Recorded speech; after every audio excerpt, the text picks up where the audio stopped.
আসসালামু আলাইকুম YouTube friends, কী অবস্থা, কেমন আছেন? আশা করি সবাই ভালো আছেন। আজকে যে টপিক নিয়ে আলোচনা করব ওইটা হলো বাংলাদেশ অ্যান্ড জিম্বাবুয়ের ক্রিকেট সিরিজ অ্যান্ড দ্বিতীয় সিরিজ। এটা প্রথম সিরিজে বাংলাদেশ হেরে গেছে, দ্বিতীয় সিরিজ আজ সোমবার শুরু হয়েছে। প্রথম দিনে 5 দিনের টেস্ট। প্রথম দিনে বাংলাদেশের সূচনা ভালো হয়েছে, অভিষেক হয়েছে তানজিদ হাসান সাকিবের। এই প্রথমবারের মতো কোনো টেস্টে আজ সুযোগ পেয়েছে এবং কি সুযোগে প্রথম উইকেট তানজিদ হাসান সাকিবে নিয়েছে এবং কি এই উইকেট নেওয়াতেই চাপে পড়ে গেছে জিম্বাবুয়ে।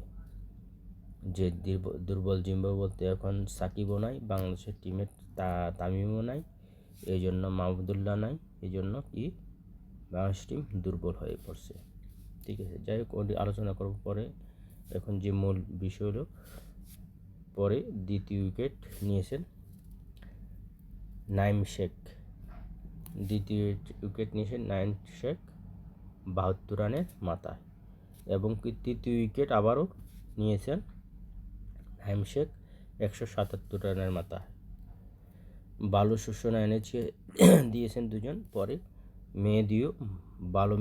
মেহেদী মিরাজও ভালো বল করছে এবং কি আমাদের যে সিনিয়র বলতে হইব তাইজুল ইসলাম, উনিও ভালো বল করছে শেষ পর্যন্ত।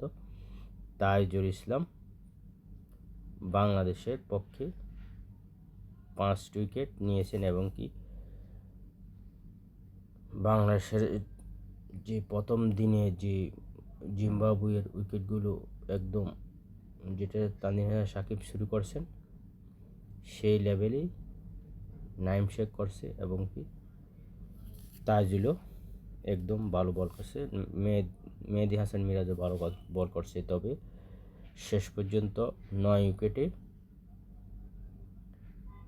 217 রান করে আজকের দিনে খেলা শেষ করছে। তো আরেকটা জিনিস আমি বলবো, এটা হলো যে সালাউদ্দিন ভাই একটা ভুল করছে কি, যেটা ওই যে সাকিব তামিম থাকা অবস্থা সে আসে নাই।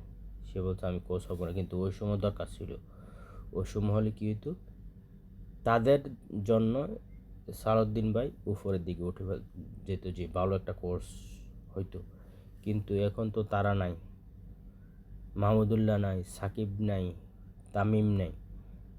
তারা থাকলে তাদের জোরে সালাউদ্দিন ভাইয়ের যে কোচের সুনাম হয়তো সে সুনাম অর্জন করতে পারে, কিন্তু তার দোষে পারে না। সে মনে করছে যে তারা ফুরান, তারা বাদ দিয়ে আমি যখন তারা খেলা শেষ করবো, তারা বাদ না মানে শেষ করে যখন চলে যাবে নতুনদেরকে নিয়ে এসে করবো। আর নতুনদেরকে নিয়ে করা এত সহজ না। নতুনরা তৈরি হবে, তারপর আপনি করবেন নাম, ওই নতুনরা তৈরি হইতে হইতে আপনার বদনাম হয়ে আপনার টিম থেকে বাগাই দিব। ঠিক আছে, তো এই জন্য এটা ভুল করছে সালাউদ্দিন ভাই। আমি ভিডিওতে এটা তুলে দিলাম, আসলে এটি বাস্তব। সালাউদ্দিন ভাই তামিম, সাকিব, মাহমুদুল্লাহ থাকা অবস্থায় দলে আসার দরকার ছিল। ঠিক আছে, যাই হোক ভিডিওটা কেমন হলো জানাবেন। আর হলো আজকের দিনে বাংলাদেশের টিমের জন্য সবাই দোয়া করবেন, যদি এই টিমটার কমরকম দ্বিতীয় টেস্টটা জয়লাভ করতে পারে এবং কালকে বলের শুরুতেই বল উইকেটগুলো নিতে পারে। ঠিক আছে, এটা তাহলে বাংলাদেশের জন্য সুবিধা হবে, যেহেতু তাদের আউট দিতে পারবো।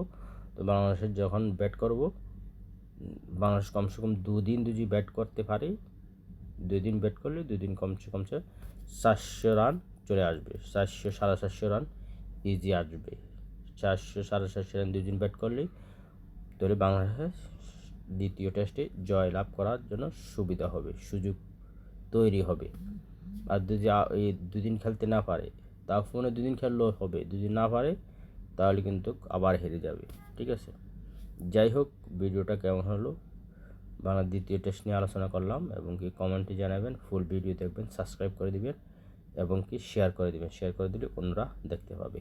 Thank you very much. আসসালামু আলাইকুম।